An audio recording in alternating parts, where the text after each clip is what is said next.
Ever heard of a Scold's bridle? Curious, what happened to medieval gossipers? Would you believe people were dunked in rivers for spreading rumors? Medieval folks took gossip and scolding, S-U-P-E-R, seriously. Might prison time, seriously. Today we might just roll our eyes at a nosy neighbor, but back in the Middle Ages your loose lips could literally get you locked up in an iron mask or dunked into a dirty river. While the whole town watched and laughed, talk about awkward. Number 1. The Ducking Stool. Medieval waterboarding. The ducking stool was basically medieval waterboarding, but with a public audience cheering for more. Picture this. You're strapped to a chair attached to a giant seesaw contraption positioned over a nasty river or pond. The whole town gathers around to watch as you're repeatedly plunged underwater while gasping for breath between insults from the crowd. Not exactly a fun day at the water park. The device was primarily used on women labeled as common scolds or gossipers, though men occasionally got the dunking treatment too. The ducking chair wasn't just uncomfortable, it was downright dangerous. Drownings weren't uncommon, especially when enthusiastic crowds demanded extra dunks. Some towns had permanent ducking structures at river edges, while others rolled out portable versions for special occasions.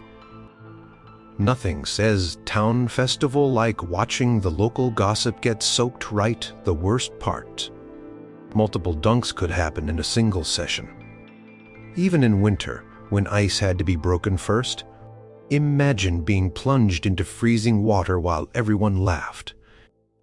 Records from 15th century England show some unfortunate souls subjected to as many as 12 consecutive dunkings. The public humiliation aspect was considered just as important as the physical punishment, teaching gossipers that loose lips would quite literally sink them.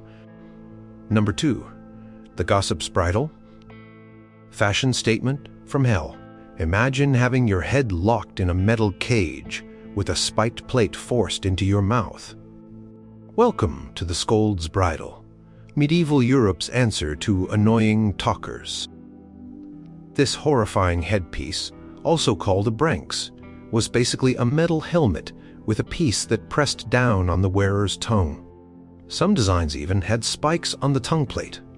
Talk about a motivation to keep quiet. The bridle wasn't just uncomfortable, it was public humiliation turned up to 11. Once locked in this torture device, the unfortunate gossiper would be paraded through town, sometimes led by a chain like an animal. Townspeople could throw things, jeer, and generally make the experience as humiliating as possible. Some bridles even had bells attached, so everyone knew a scold was coming. The earliest recorded use of a scold's bridle dates to 1567 in Scotland, but historians believe the practice existed much earlier. Museum collections across Europe still display these cruel contraptions, some decorated with animal features to further dehumanize the wearer. Chester's historic Caddy Bruntyard's bridle is particularly notorious, featuring a grotesque design resembling a distorted human face that transformed the wearer into a public monster. Wearing one of these for even a few hours could result in severe lacerations to the tongue and mouth, making eating and speaking painful for weeks afterward, a lasting reminder to watch your words. Number 3. The Stocks and Pillory. Original social media shaming. Before Facebook call-out posts, there were the Stocks and Pillory, medieval society's way of saying, "Look at this troublemaker." The stocks confined a person's ankles, and sometimes wrists, between wooden boards in a public square, while the pillory was like an awkward wooden collar that held the head and hands in place. Both left you helplessly exposed to public ridicule.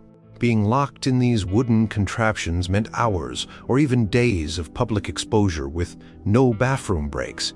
Use your imagination about how messy that got. The punishment wasn't just about physical discomfort. It was the ultimate humiliation. Passersby would throw rotten vegetables, dead animals, and human waste at the helpless gossiper. Some, particularly cruel spectators, threw stones or beat the exposed person. The placement of these punishment devices was strategic, always in the busiest part of town like markets or church squares. Records from 14th century London show that women convicted of being common scolds or gossipers could face up to 3 hours in the pillory on 3 separate market days. A 1467 case from Chester records a woman placed in the stocks for an entire week for false scandal raising the worst part. Your friends and neighbors were the ones throwing garbage at you, creating lasting social consequences long after the physical punishment ended. Talk about an awkward run-in at the medieval market afterward. Number 4. The Gossip's Tour. Walk of Shame. The Gossip's Tour was basically a medieval walk of shame that would make even reality TV producers cringe. Convicted gossipers were forced to walk through town wearing symbolic items, marking their crime. Heavy stones hung around the neck, called shame stones or gossip stones, garish clothing, or signs detailing their offense. In some regions, they'd be backward on a donkey while holding the animal's tail. Not exactly a dignified way to travel. The procession always happened on market days, or Sundays after church, when maximum crowds could witness the humiliation. Town criers would announce the gossiper's crimes at each major intersection, ensuring everyone knew exactly what shameful words had been spoken. In some German towns, musical accompaniment from drums or whistles created a bizarre parade atmosphere that drew even larger crowds. A particularly brutal version from 15th century Bavaria forced the gossiper to wear a stone collar weighing up to 25 pounds while walking the designated route. These heavy stone necklaces sometimes featured carved faces with exaggerated tongues to symbolize excessive talking. Some communities kept their shame stones in the town square as a constant reminder of what happened to those who couldn't control their tongues. Several of these punishment stones still exist in European museums, including a notorious 28-pound example from Nordlingen, Germany, that was used well into the 17th century. Imagine the neck pain after wearing that for a few hours. Number 5. The Silent Treatment. Mid-level ghosting. Sometimes the punishment for gossip wasn't physical at all, it was social death. Communities practiced formal, shunning, or exclusion that turned offenders into town ghosts. No one would speak, to trade with, or acknowledge the persistent gossiper. Children were forbidden from playing with the shunned person's children. The punishment effectively removed someone from society while they remained physically present, a psychological torture that could break even the strongest personalities. In religious communities, this social death became official through excommunication or being read out of the congregation. Church records from 14th century England show cases of women temporarily excluded from church services for malicious tongue-wagging. The formal reinstatement often required public confession and penance. The silent treatment could last for specified periods, weeks or months, or continue indefinitely until town elders decided the lesson had been learned. Some unfortunate gossipers remained permanently ostracized, eventually forcing them to relocate entirely. A 1389 case from York records a woman who had to move to a village over 20 miles away after being shunned for spreading rumors about a merchant's wife. In an era when community was essential for survival, being cut off from the social network was potentially a death sentence, especially for women without family support. The psychological impact of being treated as invisible while physically present proved so effective that some historical accounts mention people preferring physical punishment to shunning. Number 6. The Shame Flute. Musical torture device. The Shame Flute, or Schandflöte in German, wins the prize for weirdest anti-gossip device. This bizarre punishment tool looked like a heavy wooden flute or recorder that locked around the neck and secured the hands in front of the face, the real kicker. It was often used on quarreling musicians or people who made music by arguing loudly. Talk about poetic justice. Unlike other punishments, the shame flute created a strange public spectacle. The wearer couldn't speak properly while locked in the device, but could produce strange humming or whistling sounds when trying to talk, essentially turning human speech into nonsensical music. Some versions had actual whistles attached that would sound when the wearer breathed heavily, creating an involuntary musical accompaniment to their humiliation.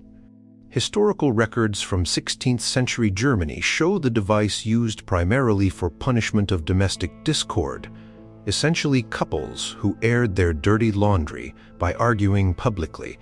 Both husband and wife might be locked together in a double flute, forced to walk through town in forced harmony. Visual depictions from medieval woodcuts show these awkward couples parade, suggesting the punishment served as both public entertainment and warning. Talk about relationship, counseling, medieval style. The last recorded use of a shame flute comes surprisingly late, from a Bavarian village in 1750, proving medieval punishment methods died hard in rural Europe. Number 7. The Gossip's Crown, Royal Pain. Long before Game of Thrones made crowns cool, the Gossip's Crown was the headwear nobody wanted.